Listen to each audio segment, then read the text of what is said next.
Hello. राज्यसेवेने cut off declare केला आहे 98,4013. एवढे मुलं आता मेन्ससाठी पात्र आहेत. ओके. आणि उरलेले जे मुलं आहे, खासकर ज्यांना राज्यसेवा करायची आहे, त्यांनी नेक्स्ट इयरला फोकस करायचा आहे. इथंच क्लिअर झालं तुम्हाला. कट ऑफ थंबनेलमध्येच माहिती पडला. आता काही फंडामेंटल तुम्हाला बदलावं लागेल.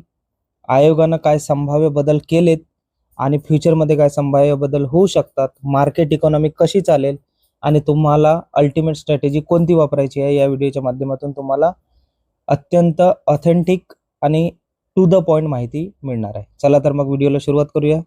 ॲट प्रेझेंट हे स्क्रीनशॉट तुम्हाला दिसत असेल खूप साऱ्या व्हिडिओच्या माध्यमातून. 98 कट ऑफ आहे.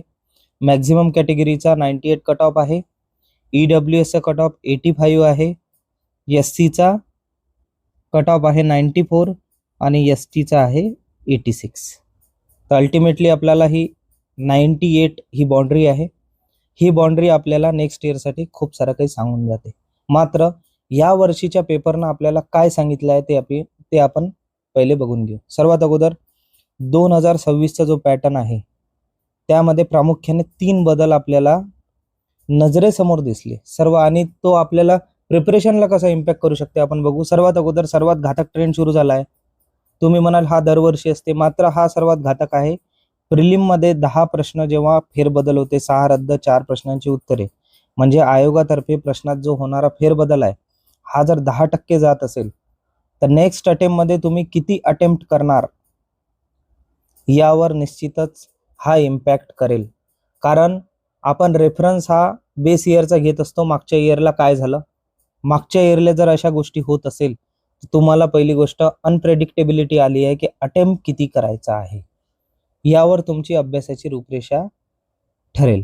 दुसरं, प्रश्नांचं जे वेटेज आहे, प्रश्नांचा जो भार आहे, कोणत्या प्रश्नाला कोणत्या सब्जेक्टला कमी मार्क, कोणत्या सब्जेक्टला हाय मार्क, हा कंपोनंट आपल्याला जास्त बघायला मिळाला मोर ऑर लेस. तिसरा बदल झाला आहे यामध्ये, न्यू डायमेन्शन टू प्रिलिम्स. प्रिलिम्सला एक नवीन डायमेन्शन ऍड झाला आहे ज्यासाठी कोणी तयार नव्हता, आणि अल्टिमेटली हा जो कट ऑफ आला आहे तो त्याचाच परिपाक म्हणू शकतो आपण एक प्रकारे, की एन्शियंट अँड मेडिवलचे प्रश्न वाढले. हा नवीन डायमेन्शन ऍड झाला. तर हे जे ट्रायंगल 3 बदल आहेत हे आपल्याला 2026च्या पॅटर्नमध्ये दिसले. आता संभाव्य काय बदल होऊ शकतात यासाठी तुम्ही तयार राहा. नेक्स्ट स्लाइडमध्ये आपण बघू. संभाव्य बदल, सर्वात पहिला बदल होईल बेसिक सायन्सच्या जागेवर सायन्स अँड टेक्नॉलॉजीवर प्रश्न वाढू शकतात. आता तुम्ही म्हणाल हे कसं होत, काय आहे, बेसिक सायन्स हे खूप जास्त टेक्निकल होत आहे आणि कुठं ना कुठं हे पार्शियल होत आहे, पार्शियालिटी टाईप थोडंसं होत आहे. काही जे सायन्स स्ट्रीमचे मुलं आहेत त्यांना सायन्स एकदम इझी जातो, आर्ट साईडचे मुलं सायन्स पूर्ण सोडून जातात. म्हणून सायन्स हे अप्लिकेशन बेस येऊ शकते. पहिला हा संभाव्य बदल तुम्ही लक्षात घ्या आणि ह्या हिशोबानं तुमची स्ट्रॅटेजी आखा. पहिला बदल झाला. दुसरा बदल, आता आयोग वस्तुनिष्ठापासून विश्लेषणात्मक या कॅटेगरीकडे वळत आहे. तुम्ही प्रश्नांचं स्वरूप बघा, त्या हिशोबानं स्वतःची स्ट्रॅटेजी आखा. एक वेळा पुन्हा प्रश्नपत्रिका तुम्ही चाळा आणि त्यामधले विश्लेषणात्मक असे कोणते क्वेश्चन्स आहेत ते तुम्ही काढा आणि तुमची स्ट्रॅटेजी आखू शकता. तिसरा बदल आहे जो करंट अफेअर आपण नेहमी वाचतो, खासकर प्रिलिमच्या अगोदर जी मोठी मिस्टेक होती की आपण बेसिक साईडला करून फक्त करंट अफेअर वाचत राहतो, ते आता अनप्रेडिक्टेबल झाला आहे. आता अवॉर्ड्स, तुम्ही त्यानंतर बुक्स, याच्या पलीकडे करंट अफेअर गेलेला आहे. राज्यसेवेसाठी ही गोष्ट 3 बदल, संभाव्य बदल होऊ शकतात. पुढे बदल क्रमांक 4, आकलनात्मक प्रश्न. थोडे जीएसचे प्रश्न सुद्धा सीसॅट टाईप येत आहे. तुम्ही अनुभवला आहे का? तुम्ही जर क्वेश्चन पेपर व्यवस्थित बघितला, ॲटलिस्ट ऑप्शन बघा किंवा एक्झाम्पल बघा. आकलनात्मक, इथं आकलनात्मक झाला आहे, ते आकलनात्मक आहे, म्हणजेच कॉम्प्रहेन्शन बेस्ड क्वेश्चन्स राहत आहे. कॉम्प्रहेन्शन बेस्ड म्हणजे की तुम्हाला एखाद्या गोष्टीचं नॉलेज नसलं तरी तुम्हाला तर्क लावावा लागत आहे, तरी तुम्हाला लॉजिक डेव्हलप करावं लागत आहे त्या प्रश्नासाठी. असे किती प्रश्न होते हे शोधून काढायचे तुम्हाला. 5वा बदल, पेपर 2च्या काठिण्य पातळीत बदल होऊ शकतो. आता तुम्ही म्हणाल सर हे कसं आउट ऑफ द बॉक्स? तुम्हाला ऑलरेडी 2 प्रिलिम्स झाले आहे सिलेबस चेंज होऊन. आता जो सीसॅटचा पेपर आहे तो शक्यतोवर कोणी प्रिपेअर करून जात नाही. त्यांना माहित आहे 50 क्वेश्चन हे पॅसेजवरच येणार आहे.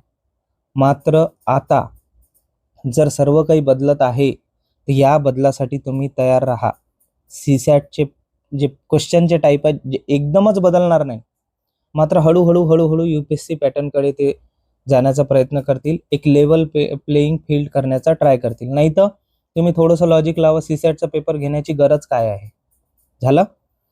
6वा बदल आहे पर्यावरण विषय आणि त्याची खोली. आतापर्यंत ओझोन डे केव्हा सेलिब्रेट झाला अशा प्रकारचे प्रश्न होते, मात्र आता डीप प्रश्न येत आहे. इन्व्हायरमेंटल रिलेटेड ज्या पॉलिसीज आहे त्यावर प्रश्न आहे.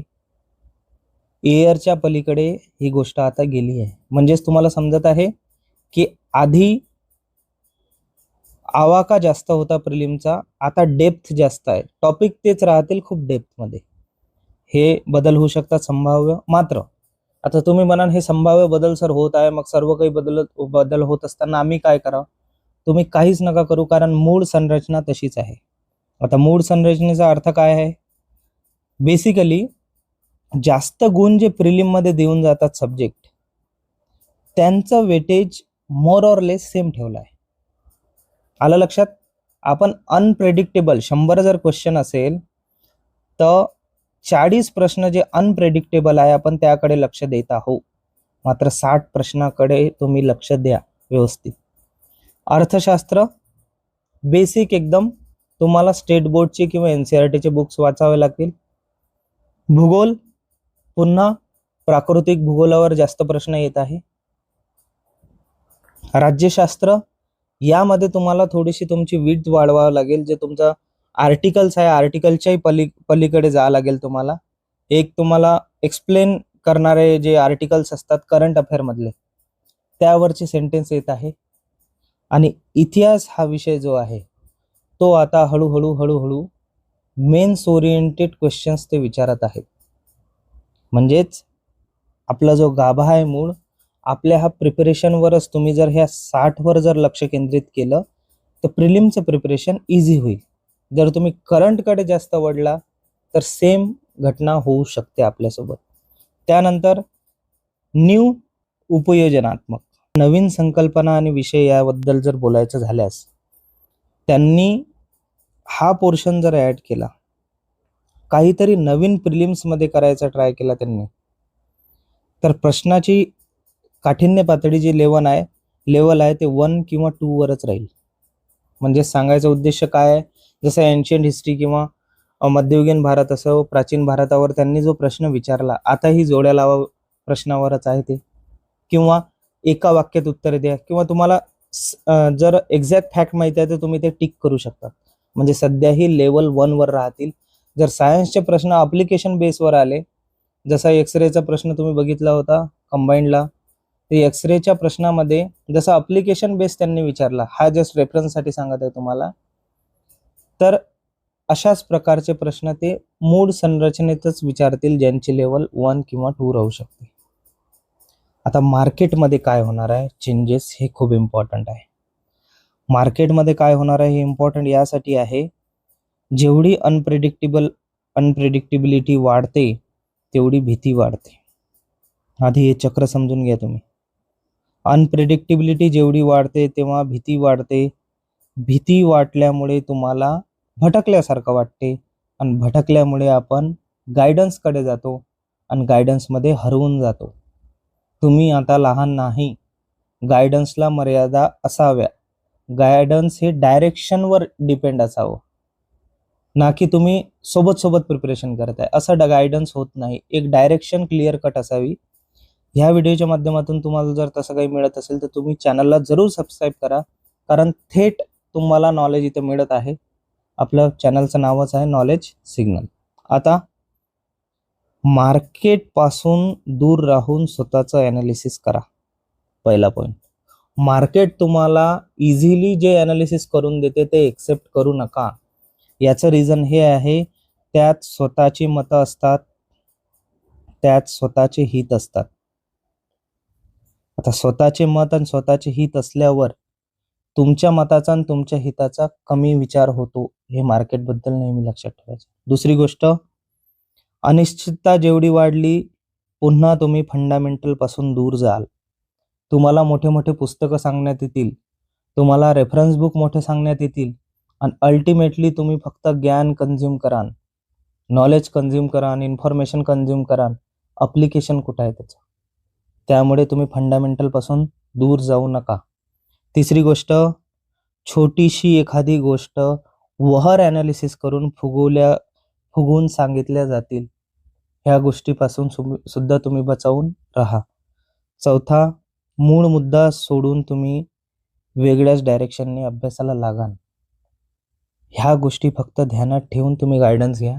असं म्हणत नाही मी की प्रत्येकच गायडन्स चुकीचं असते, मात्र थोडं वेळ, आपल्याला किती अवेलेबल वेळ आहे आणि त्या दृष्टीनं आपण कुठं स्टेबल आहोत, त्या हिशोबानं तुम्ही गायडन्स घ्या. आता तुम्ही म्हणाल सर तुम्ही एवढं सारं सांगितलं, मूळ संरचना बदलली, संभाव्य बदल कोणते होणार आहे, 2026चा पॅटर्न कसा बदलला किंवा कसे बदल होते त्यामध्ये, मग आमच्यासाठी काय आहे नेमकं, ॲज अ ॲस्पिरंट म्हणून आम्ही करावं काय? जर तुम्ही या व्हिडिओमध्ये आतापर्यंत जर बनून असाल तर ही शेवटची स्लाइड बघा. ॲज अ ॲस्पिरंट म्हणून तुम्ही काय करायचं? सर्वात अगोदर पॅनिक मोडमध्ये जायचं नाही. No to panic. आता पॅनिक म्हणजे काय? तुम्ही सर्वच वाचायला बसाल का? नाही. तुम्हाला फोकस आताही बेसिक्सवर करायचं आहे. तुम्ही जर नवीन प्रिपरेशनला असाल, स्टेट बोर्डचे बुक्स उचला, स्टेट बोर्डचे बुक्स वाचा. त्यानंतर कच्चे दुवे असतील रेफरन्स बुकमधून वाचायचे. पुन्हा PYQ कडे जायचं, त्यांचे डायमेन्शन्स बघायचे. अशा प्रकारे आपल्या नोट्ससुद्धा तयार करायच्या. पहिली गोष्ट, बेसिक्स विसरायचं नाही, प्रिलिमसाठी महत्त्वपूर्ण आहे. आता वेळ आहे, डिक्लेअर झाला आहे की कोण प्रिलिम लिहिणार आहे आणि कोण नेक्स्ट वर्षीसाठी प्रिलिमसाठी तयार होणार आहे, किंवा आता कोणी मेन्स लिहिणार आहे. ठीक आहे, मग आपण जर मेन्सच्या रेसमध्ये सध्या नाही आहे, बेटर आहे, मोमेंटम बिल्ड झाला आहे, वाटेल तर एखादी कोचिंग लावून घ्या, मात्र डिसेंबरपर्यंत तुमचं मेन्स प्रिपेअर करून ठेवा. आता याची जर डिटेल स्ट्रॅटेजी पाहिजे असेल तर तुम्ही कमेंट बॉक्समध्ये लिहू शकता, आपण ते सुद्धा बनवू.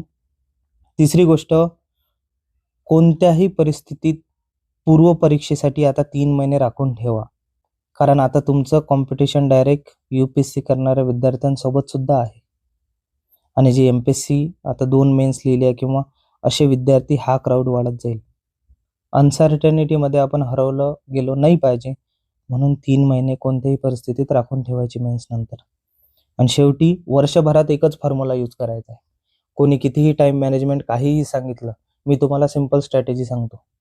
दिवसभर रुटीन कसा बनवू, टाइम टेबल कसा बनवू, एकच गोष्ट करा, वाचा, लिहा आणि रिवाइज करा.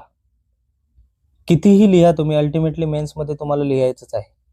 तुमची हँडरायटिंग असो, तुमची स्पीड असो, किंवा तुमची ॲनालिसिस करण्याची क्षमता असो, एखादा टॉपिक वाचल्यावर लिहा, लिहिल्यावर रिवाइज करा, लिहा, रिवाइज करा. रीड, राईट, रिवाइज हा फॉर्म्युला माझ्याकडून तुम्ही नेहमीसाठी लक्षात ठेवा. इथं हा व्हिडिओ आता काही लांबवत नाही, इथं हा व्हिडिओ संपवतो. तुम्ही जर नवीन असाल तर चॅनलला जरूर सबस्क्राईब करा. थँक्यू.